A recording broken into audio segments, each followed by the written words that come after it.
Mr. Mortman, humming happily away, was reaching for the fly jar. "Yes," I cried silently. "Finally!" "Dinner time, my timid friends," I heard him say in a pleasant singer-song. And as he started to unscrew the jar lid, his head began to grow. His eyes bulged, his mouth twisted and enlarged. In a few seconds his monstrous head was bobbling above his shirt.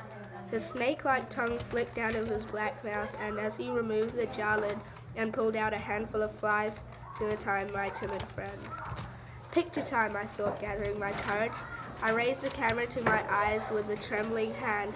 I gripped it tightly with both hands to keep it from shaking. Then, holding my breath, I leaned as far forward as I could. Mr. Mortman was downing his first handful of flies, chewing noisily, humming as he chewed. I struggled to the center to find him in the viewfinder. I was so nervous the camera was shaking all over the place. "I'm so glad he's humming," I thought, raising my fingers to the shutter button. "He won't hear the camera click. I'll be able to take more than one shot, okay." He was still enjoying his first batch of tender flies. "Now," I told myself. I was about to push the button when Mr. Mortman suddenly turned away. With a gasp, I stopped myself just in time. My pulse was pounding at my temples so hard I could barely see straight. What was he doing? He was reaching for another jar.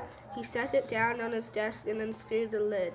I raised the camera again and squinted at him through the viewfinder. What did he have in this jar? Something was fluttering in there. It took me a while to realize they were moths, white moths. He closed his fist around one and shoved it hungrily in his mouth. Another moth fluttered out of the jar before he could close the lid. Mr. Mortman's eyes bulged like toadstools growing out of his balloon-like head. His mouth twisted and curled as he chewed the moth. Taking another breath and holding it, I leaned forward, as far as I could steadily, the camera in front of my eyes, and snapped the shutter.